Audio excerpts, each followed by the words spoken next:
Today I'll be showing you how to play my build. You'll find the written uh, guide for the build in the description. So if you need to check up on some details or look at any of the updates on the build, you'll find the link below. So the build revolves around using minion instability keystone, which makes our minions blow up when they get to low life. And even though the keystone might make it sound like it only scales with minion life, uh, but in fact it scales with both minion life and minion damage. So to begin with, we have to make our minions die. Our main nuke skill is gonna be summon skeletons, and as you can see, they die really fast. How do we do that? We get two of the Arendelle Embrace Scepters, which will make our skeletons take a bunch of fire damage every second, as well as giving us a bunch of minion damage, avatar of fire to the skeletons, and the skeletons will cover enemies in ash for bonus damage. We're gonna use two of these to have sufficient enough damage to the skeletons, and as well as that, we're gonna use Infernal Legion support, which does even more damage to our minions. And I chose to use the anomalous version because from the quality, it will make our minions take even more damage, so they'll blow up faster and increase our DPS. Now that's our main nuke. And if you are wondering why my summon skeletons is on cooldown, is because I'm using From Dust jewel in my tree, which will make me summon the maximum amount of skeletons I have with one click of a button, which gives my build a good pace of clearing. You just press, run, and the cooldown pretty much syncs with the timer that the skeletons have to die. I enjoy this playstyle, but if you want to play without this jewel, it's absolutely fine. You can replace it by a Ghastly Eye Jewel for some extra damage. Second part of our damage will be coming from the Elemental Equilibrium keystone, which will give our hits reduced resistances to fire damage to our enemies. So during clearing, when we're just clearing the normal map, we don't need to use this. But when you get to like a really tough mob or a boss, let's say, you'll just pop Stormbrand right here. You can just pop a few, so it does a little damage. And it will proc Elemental Equilibrium on the monster, and our skeletons will do even more damage. On our movement skill, on our click to move skill, we're gonna use Bone Armor to have the highest uptime, which we get from our Ascendancy. It basically works like Steel Skin, but it also gives our minions a bunch of life, which is really good for this build. In general, Ascendancies are here simply to scale minion life, minion damage, and the last skill point, ideally you could put it here, but having elemental resistances will make our skeletons die slower, which after testing I didn't like how it felt. It desynced the rhythm that I was used to. So I went with Plaguebringer instead. Um, that will proc pretty much all the time when you're clearing the map, and not so much during the boss. But you could proc it during the boss with Desecrate and let's say like some Offering skill or Disciple of Kitawa Keystone from the Cluster Jewel. But after testing it, I didn't really like how it felt. I like more simplistic playstyle of just clicking my skeletons and dodging anything coming my way, you know. Second part of the minions we have are the Spectres. The Spectres are there to give some fire exposure to our enemies, do some extra damage, and right now I have the limit of 3 Spectres. That's because my my gem is still not fully leveled. If I get it to level 21, and then I get +1 intellect gems on 2 pieces of my gear, I can manage to have 4 specters, and then the fifth one can come from the body armor, which I'll talk about later. Right now, this gear setup you see right here is not fully finished.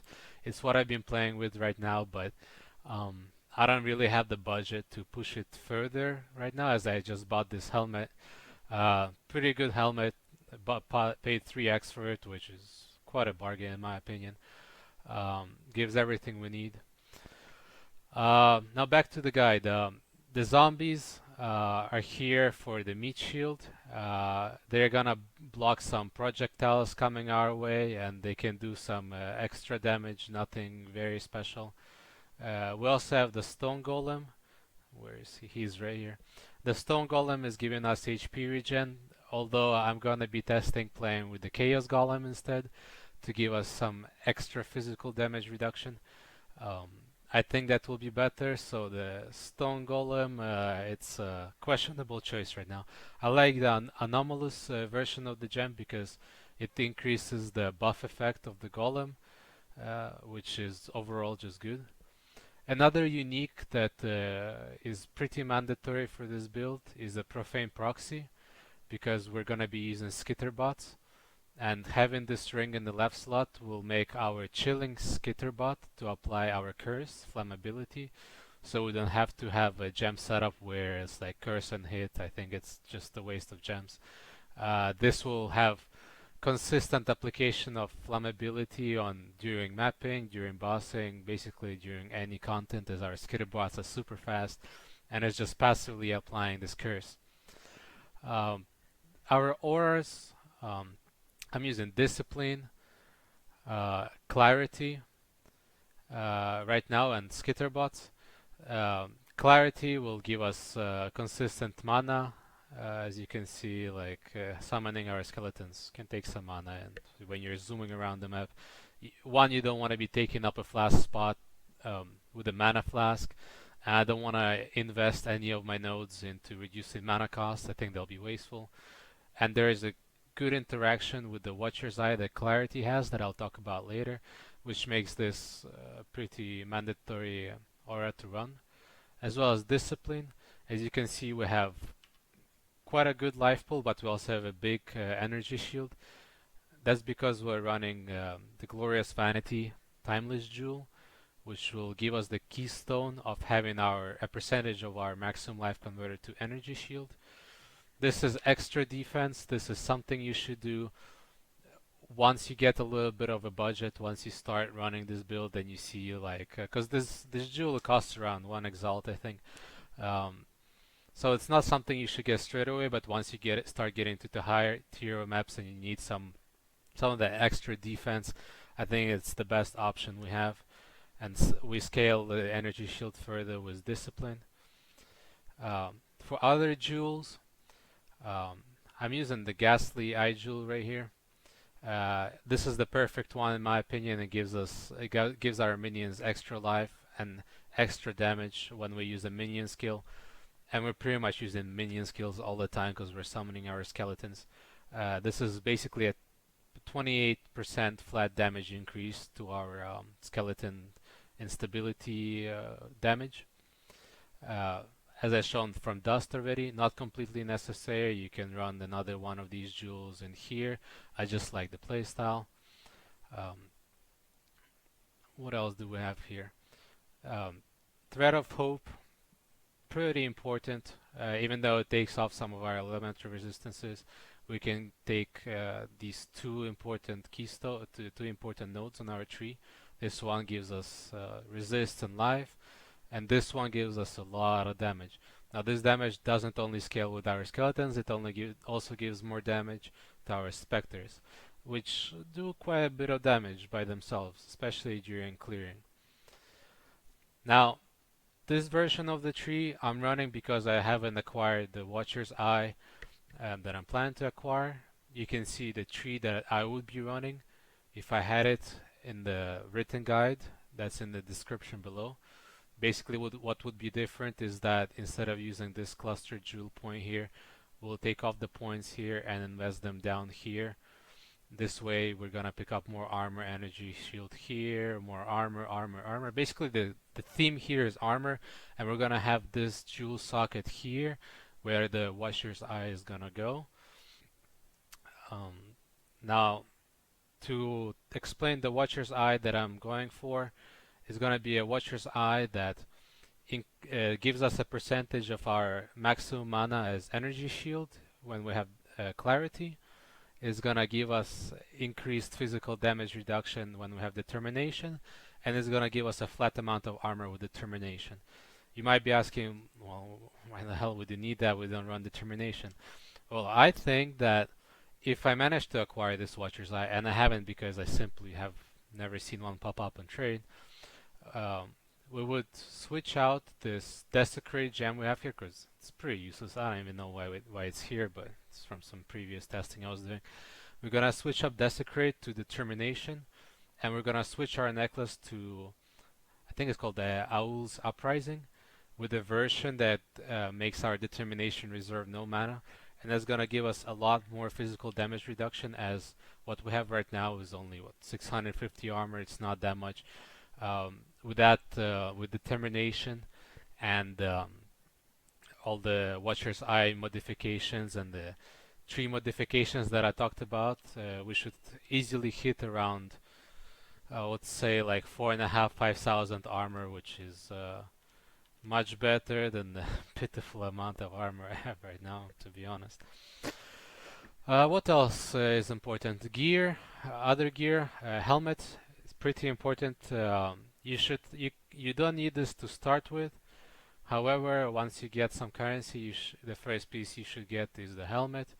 It's an Elder helmet with 3 prefixes modifying our gems, and it's gonna be minion life, minion damage, and concentrated effect, which all 3 of them increase our instability damage. So I'm gonna socket my skeletons here, basically giving us a 7 link in our helmet, and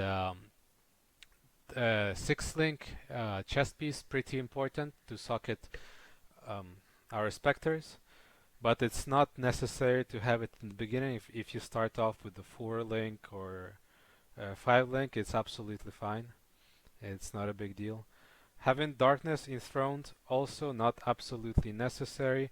However, I found this belt to be very cheap and giving us a lot of increased damage because we're running the same jewels as I showed before, the Ghastly Eye jewels.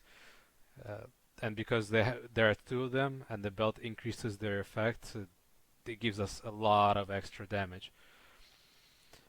Boots, gloves, nothing special. Necklace, nothing special.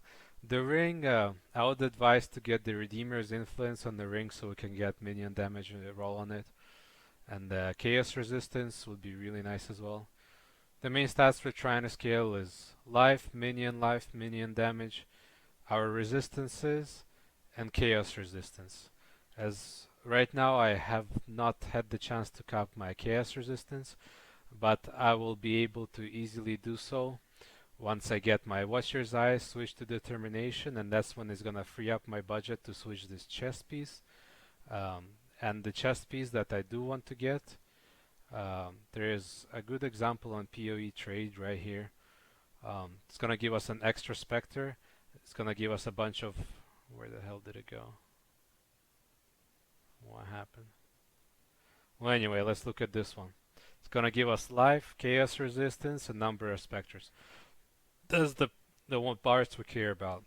It's gonna give us flat resistances. You can craft whatever the hell you want. But as you can see, these chest pieces they can get pretty expensive, and I just don't have the currency for that yet. Besides that, what do we have? We have the flasks. We have a life flask. Just choose whatever you want on the prefix. Suffix, I like to have the freeze one. We have the quartz flask, although I'm thinking about changing it. I'm not so sure because Rumi's does kind of the same thing. If you change this one, change it to a granite flask, movement flask, and Rumi's flask, just overall amazing defensive flask. And the basalt flask, also just flat damage reduction, physical damage reduction.